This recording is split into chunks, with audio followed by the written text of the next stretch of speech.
রাধে রাধে বন্ধুরা, তোমরা সবাই কেমন আছো? আশা করছি সবাই খুব ভালো আছো।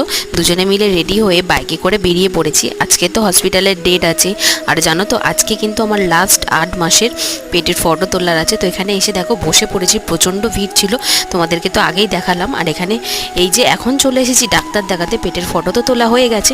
তারপর বাড়ি আসার পথে একটা বাটারস্কচে কর্নেটো খেয়ে নিয়ে দুজনে মিলে চলে এলাম বাড়িতে। আর বাড়িতে আসার পথে এই যে রাস্তাটা এত সুন্দর লাগছিল বলে বোঝাতে পারবো না, তবে মুখের অবস্থা দেখে তোমরা বুঝতে পারছো খুব ক্লান্ত হয়ে গেছিলাম। সারাদিনের ব্যাপার তো, বাড়ি এসে দুজনে মিলে ফ্রেশ হয়ে ভাতটা খেয়ে নিয়েছি। আর এইবারে তার পরের দিন বেলা এই দেখো আমি শাড়ি পরে রেডি হয়ে নিয়েছি, এবার যাব হচ্ছে কি বাড়িতে। তো তার জন্য এই দেখো দুজনে মিলে আবার বেরিয়ে পড়েছি। আর অনেক দিন বাদে যেহেতু বাড়িতে যাচ্ছি, চলো তোমাদেরকে দেখাই। ঘরদোরের অবস্থা কিন্তু খুব বাজে।